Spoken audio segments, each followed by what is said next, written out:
Hello, hello, and welcome to the Rock Metal Podcast. I am your host, John Harris, and the Sky Darkened, who I've got on the show with me right now.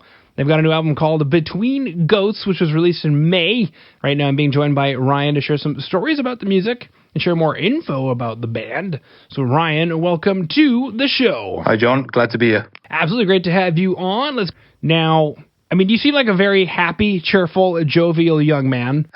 We've got The Burden Hardest to Bear. We've got And the Sky Darkened. There's so much doom and gloom going on here. But I guess my question is, well, what is The Burden Hardest to Bear? From a lyrical point of view, The Burden Hardest to Bear is about basically how we're misusing the planet and how we're basically leaving the next generation a burden that's going to be very hard to bear, pretty much.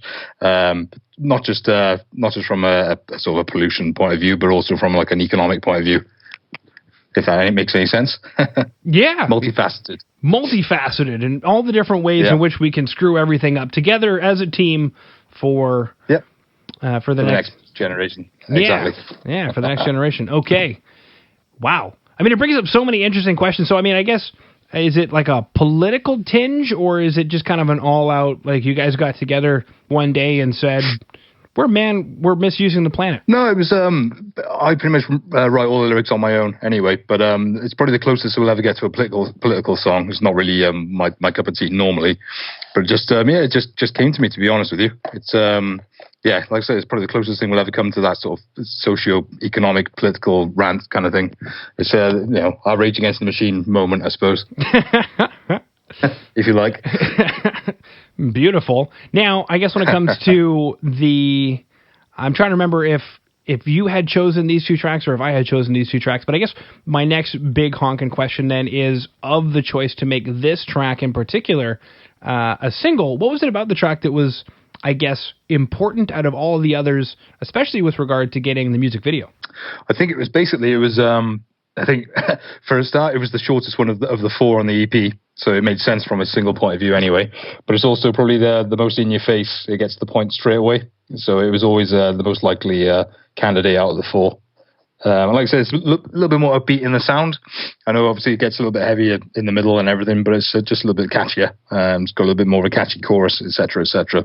So it was always a front runner, to be honest with you. With regard to the scope of the EP, then, I guess take us through the writing of this track. Has it been around for a while? Is it a newcomer to the EP? The same with most musicians, or guitarists at least. There's always one or two riffs that you have kicking around for a year or two, perhaps before you sit down and deliberately use them in anything. But I think I had the harmony guitars right at the beginning of something that was just kicking around for a long time. And I think it was the chorus riffs, and they were just sitting around. And I just basically sat down and just made something with them. I think it was probably looking at the best part of 18 months ago. I gave the demo to the guys and really liked it because it was fast, a bit more upbeat, catchy, and it just went from there. It was a couple of riffs had just been kicking around for a few years, and I just did something with them. Cool. All right. Well, and if you dug the track Burden Hardest to Bear, you'll be super excited. So there's a music video you can check out where the boys are jamming in what looks like their practice space. And you can do so by going to today's show notes at www.therockmetalpodcast.ca from the track The Darkened Awaked. And is this what happens after the Sky Darkened? Or is it before? Not quite. Now this track is a little bit more...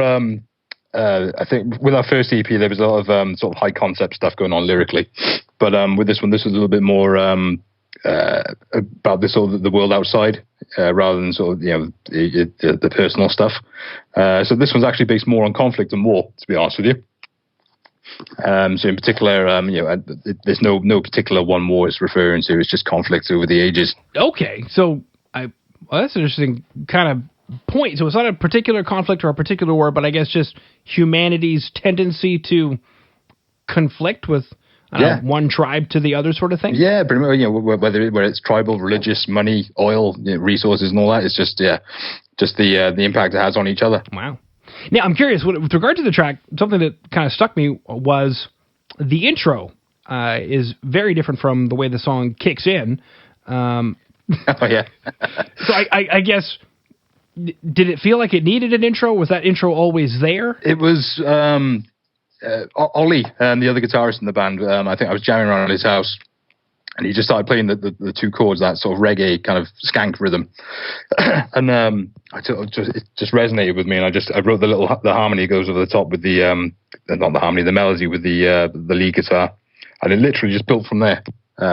Again, I just took it with me. I just learned what he did, went back and sat in my little home studio, and it just went from there. Literally just built and built and built and just carried on going, and ended up being more of a Slayer stroke Iron Maiden thing at the end. Anyway, my note on it is a jazz trio goes power metal. Yeah, kind of. We've had all sorts of, people saying it's almost death metal in the beginning. But yeah, we've had the Slayer, the Metallica, we've had all sorts of stuff. The Iron Maiden one's a popular one for the because there's lots of harmony guitars in it as well. Beautiful stuff. Excuse me. No worries. Beautiful stuff. Now, if you dug the two tracks of Burden Hardest to Bear and The Darkened Await, then you will be super excited to know that in May came an EP called Between Ghosts. Now, I guess my big question, my big luscious juicy question, Ryan, is these two tracks, Burden Hardest to Bear and The Darkened Await, is this what we should expect from the EP? Not necessarily, actually. They're probably the two most up tempo, the ones that'll grab you more immediately, perhaps. The other one's a little bit slower. One's a bit more mid tempo, a bit more like what you probably find on our first EP. And then the other one actually is almost like an acoustic ballad with a piano and synth and all sorts of stuff on it. Actually, wow. Is that? So there's something for everyone. Yeah. Now with the piano and the synth and the acoustic guitars, it seems like a bit of a departure, is it? Yeah, a little bit. I mean, we've always had the clean guitars and some little acoustic parts to break up, the heavier stuff. But this one literally is acoustic and piano all the way through. Ollie did a really nice job with some lead guitar stuff over the top, but it's quite atmospheric. I know he listens to a lot of electronic music, and things like the Prodigy and all that when he was younger, especially. And so you got some sort of synthy effect and his ambient lead guitar over the top as well. So it's really, really good. Wow, something we done a little lot. fire starter he is. But don't let that fool you though, because it's nothing like the Prodigy. True story. I found this out. I can't remember where, but I've seen a picture of it to prove it. Is the synthesizer patch? Because back then that it was actually a physical synthesizer. It's making us sound old, Ryan. Yeah. Yeah. It wasn't just something in Cubase or Logic or Fruity Loops or whatever. It was an actual synthesizer. And the patch was called Firestarter or Firestart or something like that. And they just wrote the song around that synth patch. And when it came time to naming the song, it was, well... it was there. Exactly. I'm sure I've done something similar myself when I've heard something that's already in the software or something and just gone off from that. Now, when it comes to the title Between Ghosts, is there a deeper meaning to this? What does Between Ghosts mean? It refers to the title track in particular, obviously.